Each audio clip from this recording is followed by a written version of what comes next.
हो गया Nifty bearish? क्या कंफर्म हो गई पैटर्न लोअर लो लोअर हाई की? चलिए चार्ट्स के ऊपर देखते हैं निफ्टी का। ये है निफ्टी का डेली टाइम फ्रेम का चार्ट, जिसके ऊपर मैंने 20 डे एक्सपोनेंशियल मूविंग एवरेज को लगा के रखा है। अब यहाँ पर देखिए, मैं आपको दिखाता हूँ ये पैटर्न में क्या हो रहा है।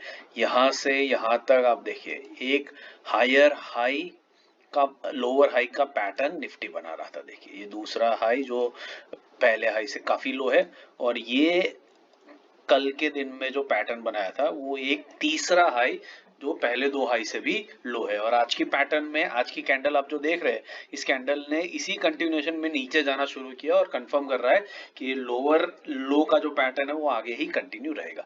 अब लोस की बात कर लेते हैं। देखिए ये पहला वाला लो जो निफ्टी ने यहाँ पर लगाया था, फिर ये दूसरा वाला लो जो इससे और लोअर लगा, और फिर ये तीसरा वाला लो जो उससे भी और लोअर लगा है। तो ये बिल्कुल क्लियर कट कंफर्म पैटर्न आपको चार्ट्स के ऊपर दिख रहा है कि निफ्टी एक लोअर हाई लोअर लो के पैटर्न में जा रहा है। कल के दिन में और पिछले 2 दिनों के अंदर में, आज के दिन में और कल के दिन में, जो एक रिट्रेसमेंट जैसा लग रहा था, पॉसिबल था कि स्टॉक रिट्रेस करके फिर ऊपर की तरफ हायर हाई का कंटिन्यूएशन करता, कुछ इस तरीके से यहाँ से ये रेड कैंडल करने के बाद में कुछ इस तरीके की ऊपर जर्नी कंटिन्यू करता। बट निफ्टी ने इसको नेगेट कर दिया है। निफ्टी ने आज की कैंडल में दिखा दिया, आज की कैंडल में आप देखिए दिखा दिया है कि निफ्टी नीचे ही जाने को रेडी हो रहा है। तो बेसिकली जो पिछला लो लगा था, ये वाला लो, इस लो के नीचे ही अभी निफ्टी एक फर्दर लो बनाएगा। और ये पैटर्न बिल्कुल क्लियरली चार्ट के ऊपर उभर के आ रही है कि लोअर हाई लोअर लो का पैटर्न बना रहा है, और निफ्टी कंफर्म एक bearish, short term bearish trend के अंदर में डेफिनेटली आ चुका है। जब तक इस लोअर हाई लोअर लो के पैटर्न को निफ्टी ब्रेक नहीं करेगा, तब तक निफ्टी में कोई भी बुलिश ट्रेड लेना एक बेवकूफी होगी। ये ट्रेंड नीचे की तरफ जा रहा है, इसी ट्रेंड के साथ में आपको चलना पड़ेगा। दूसरा एक कंफर्मेशन आप देख लीजिए, yellow line 20 day exponential moving average. आप देख रहे हैं कि परसों के दिन में जिस पॉइंट तक निफ्टी गया, ये वाली ग्रीन कैंडल में आप देखिए, ये वाली ग्रीन कैंडल में निफ्टी एग्जैक्टली जिस पॉइंट पर गया वो पॉइंट था 20 डे एक्सपोनेंशियल मूविंग एवरेज, और एग्जैक्टली उसी पॉइंट के ऊपर निफ्टी रुका, उसी दिन रिजेक्शन लिया, दूसरे दिन भी उसी लेवल के आसपास में खुला, और वहीं से रिजेक्शन लेकर के दूसरे दिन बड़ी सी रेड कैंडल बना दी, जो आप कल के दिन में देख सकते हैं। तो दोनों कैंडल्स उसी लेवल से 20 डे एक्सपोनेंशियल मूविंग एवरेज के लेवल से ही रिवर्स हुई है। तो ये वापस से एक फर्दर कंफर्मेशन दे रहा है कि लोअर हाई लोअर लो के साथ में आपको मूविंग एक्सपोनेंशियल एवरेजेस का भी एक कंफर्मेशन मिल रहा है, जो बता रहा है कि निफ्टी एक कंफर्म बेरिश ट्रेंड में जा रहा है। और जब तक इस ट्रेंड को ये ब्रेक नहीं करेगा, तब तक इसमें बुलिश ट्रेड कोई भी लेने की गलती कीजिएगा मत। चलिए एनीवेज, हम लोग हमारा वीडियो शुरू करते हैं। कल के, आज के दिन में 8 नवंबर फ्राइडे का दिन, आज के दिन के लिए जो इंट्राडे के स्टॉक्स हमने सिलेक्ट किए थे, चलिए उनका एनालिसिस करते हैं। आप जानते हैं हमारे साथ जुड़े हैं तो मार्केट चाहे ऊपर जाए नीचे जाए, स्टॉक स्पेसिफिक अपॉर्चुनिटीज आपको हमेशा मिलती रहती है, मिलती रही थी और मिलती रहेंगी। तो हम हमारे उसी के ऊपर फोकस करते हैं। इंट्राडे के जो स्टॉक्स हमने सिलेक्ट किए थे, चलिए उनका एनालिसिस करते हैं और देखते हैं आज के दिन में कि उनमें किस तरीके से मूवमेंट हुआ। तो सबसे पहला जो स्टॉक हमने सिलेक्ट किया था वो था डाबर। मैं मूविंग एवरेजेस को हटा देता हूं ताकि हम चार्ट्स को अच्छे से देख सके। चार्ट आपका जितना डीक्लटर्ड होगा, उतना चार्ट देखने में, समझने में, रीड करने में इजी होगा। तो डाबर का स्टॉक हमने इस रीजन से लिया था। ये जो लेवल था एक क्रूशियल सपोर्ट लेवल बन रहा था। आज के दिन में आप देख सकते हैं कि स्टॉक ने इस लेवल के नीचे क्लोजिंग तो दे दिया है, बट 15 मिनट्स के टाइम फ्रेम पे देखते हैं क्या हमें इसमें एंट्री एग्जिट का कोई मौका मिला या नहीं मिला। तो बेसिकली आप देख सकते हैं कि एक ही 15 मिनट की कैंडल में स्टॉक ऊपर गया, फिर तकरीबन पूरा दिन इसी लेवल के ऊपर स्टॉक रहा है। फिर भी देख लेते हैं, सेल साइड था हमारा 533 का जो लेवल है, वो लेवल आपको मिलता है कुछ यहाँ पर। तो आप देख सकते हैं कि यस, पहली 15 मिनट की कैंडल में तो स्टॉक यहाँ पर गया, लेकिन आपको ट्रेड नहीं मिल पाएगा। लेकिन तीसरी 15 मिनट की कैंडल में स्टॉक एग्जैक्टली इस लेवल पर आया, तो आपकी एंट्री डेफिनेटली स्टॉक के अंदर में हो गई। उसके बाद स्टॉक ने जो लो लगाया, वो लो लगाया है कुछ इस कैंडल के ऊपर, 11:15 की कैंडल जो है 529.35 का। तो मुश्किल से मोटा मोटी कुछ 4-4.5 रुपए जितना आपका मूवमेंट हुआ, मतलब 1% के आसपास आया और फिर वहीं से रिवर्सल हो गया। अब इस केस में हमारी स्ट्रेटेजी हमेशा ये रहती है कि अगर आपका स्टॉक 1% तक मूवमेंट करे और उसके बाद वापस आना शुरू करता है, जैसा आप देख सकते हैं यहां से वापस आ रहा, तो हम 0.5%, 0.50% का प्रॉफिट बुक करके उसमें से निकल जाते हैं, क्योंकि जो स्टॉक 1% पे आया उसमें लॉस करना तो बनता नहीं है, आधे % का प्रॉफिट लेकर के डेफिनेटली उसमें से निकल जाना चाहिए, रादर देन वो स्टॉप लॉस हिट करे या आप कॉस्ट टू कॉस्ट बेसिस पे एग्जिट करो। तो इसके अंदर में आपको आधे % का प्रॉफिट डेफिनेटली मिला होगा। अगर आपने बुक भी नहीं किया होता तो भी स्टॉक पूरा दिन इसी लेवल पे रहा, यहाँ पर फिर इस लेवल को टच किया और डे एंड इसने तकरीबन आधे % के प्रॉफिट के ऊपर ही आपको करवाया होगा। तो आपने बुक किया कि नहीं किया, आपको आधे % का प्रॉफिट डेफिनेटली स्टॉक के अंदर में 100% मिला होगा। दूसरा स्टॉक जो हमने सिलेक्ट किया था वो था डिलीवरी। डिलीवरी हमने क्यों सिलेक्ट किया था, डेली टाइम फ्रेम पर पहले देख लेते हैं।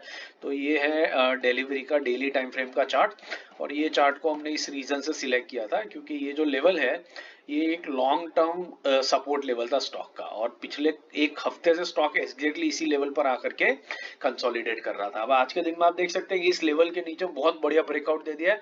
देखते हैं ट्रेड में हमें एंट्री का मौका मिला या नहीं मिला इसके अंदर में। तो हमने जो सेल रखा था डिलीवरी में वो 352.50 के ऊपर था। 352.50 मतलब ये वाला जो लेवल है रेड लाइन पे 352.50 एग्जैक्टली यही लेवल है। तो इस लेवल पर आप देख सकते हैं पहली 3 कैंडल स्टॉक इस लेवल को टच करता रहा। आप देखिए पहली 3 कैंडल्स स्टॉक ने तीनों कैंडल्स में इस लेवल को टच किया, मतलब आपको मौका बहुत बढ़िया मिला इसके अंदर में एंट्री करने का। 3 बार अगर स्टॉक एक ही लेवल को हिट कर रहा है 45 मिनट्स तक, तो मतलब आपको आराम से कंफर्टेबली ट्रेड लेने का मौका मिलेगा। आप ट्रेड लगा भी दोगे और फिर वो आकर के उसको हिट भी करेगा, उस तरीके से भी आपकी एंट्री हो सकती है। उसके बाद ये स्टॉक ब्यूटीफुली एक प्राइस एक्शन बना करके सीधा सीधा डे लो तक गया है। ये कभी ऊपर आया ही नहीं है, इसने प्राइस एक्शन को ब्रेक ही नहीं किया। तो लास्ट 15 मिनट्स की कैंडल में अगर हम देखें तो जो लो लगाया स्टॉक ने लगाया 346.50 का, मतलब ये ऑलमोस्ट आपको समझ लीजिए कितना मूवमेंट दिया स्टॉक ने। मूवमेंट आपको दिया 40 ऑलमोस्ट 6 रुपए का, मतलब 2 से पौने 2% का प्रॉफिट आपको स्टॉक ने इस मूवमेंट में दिया। और हमारा टारगेट होता है सिर्फ 1% लेने का। तो आप देख सकते हैं 1% का मैंने टारगेट लगाया। तो टारगेट्स हम आर्बिट्ररी कोई नंबर नहीं लगाते हैं, क्योंकि वो नंबर हिट हो नहीं हो हमें नहीं पता है, लेकिन हमारा बेसिक रीजनेबल टारगेट क्या होता है 1% का। अगर इंट्राडे में आपको रोज 1% मिल रहा है किसी स्टॉक के अंदर में, उससे ज्यादा आपको रिटर्न की एक्सपेक्टेशन रखनी भी नहीं चाहिए। तो 2% की मूवमेंट हुई है। अगर आपने ट्रेलिंग स्टॉप लॉस लगाया होता तो इस स्टॉक में बहुत बढ़िया से आप इसको ट्रेल कर पाते हैं, क्योंकि स्टॉक एक धारा एक डायरेक्शन में ही गया है। तो आपको बहुत बढ़िया ट्रेलिंग स्टॉप लॉस के साथ में 2% का प्रॉफिट मिल सकता था। लेकिन अगर आपने वो भी नहीं लिया तो एटलीस्ट 1% तो डेफिनेटली आप बुक करके घर पे ले गए होंगे स्टॉक के अंदर में। चलिए तीसरा स्टॉक देख लेते हैं। तीसरा स्टॉक जो हमने सिलेक्ट किया था वो था दानी। दानी हमने क्यों सिलेक्ट किया था, डेली टाइम फ्रेम पर देख लेते हैं। ये डेली टाइम फ्रेम का चार्ट है दानी का। ये अपने एक ऑल टाइम हाई के आसपास में था और वहां पर बड़ी एक कैंडल बनाई थी स्टॉक ने, और वहीं पर आकर के स्टॉक एक्चुअली रुक चुका था। तो इस रीजन से हमने इस स्टॉक को सिलेक्ट किया था। 15 मिनट्स के टाइम फ्रेम पर देख लेते हैं हमें एंट्री एग्जिट का मौका कहां पर मिला। तो हमने जो सेल साइड पे रखा था दानी में था वो 67.40 के नीचे।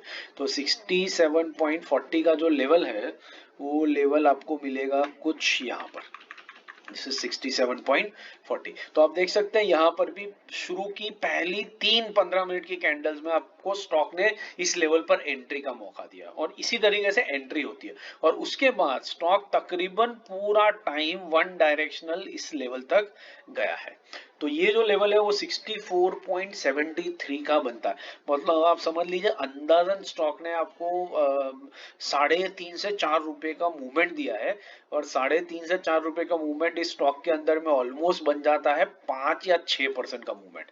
तो 5 से 6% का एक धारा मूवमेंट इस स्टॉक ने आपको दिया है। अगेन यहाँ पर भी आप देखिए आपने ट्रेलिंग स्टॉप लॉस लगाया होता, यहाँ से रिवर्सल देना स्टॉक ने शुरू किया, तो मे बी कहीं ना कहीं इस पर्टिकुलर लेवल के ऊपर ये वाला जो लेवल आता इस लेवल के ऊपर आप स्टॉक में से एग्जिट कर सकते थे इस कैंडल के अंदर में, क्योंकि ये फिर उसने हायर हाई बनाना शुरू किया। तो ये लेवल पर भी अगर आप एग्जिट करते तो ये लेवल बन जाता 65 का। तो यहां से भी स्टॉक ने आपको 4-1% का तो रिटर्न डेफिनेटली दिया है।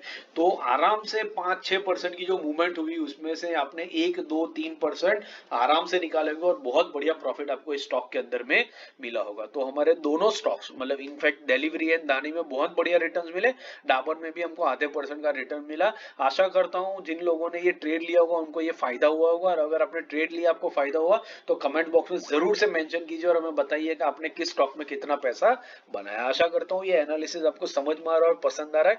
पसंद पसंद आ रहा है तो वीडियो को लाइक शेयर जरूर से कीजिएगा, चैनल को अपने दोस्तों के साथ भी शेयर कीजिएगा, और चैनल पर पहली बार आया है तो बेल आइकन प्रेस करके चैनल को सब्सक्राइब जरूर से कर दीजिएगा। Thank you and have a great trading week ahead.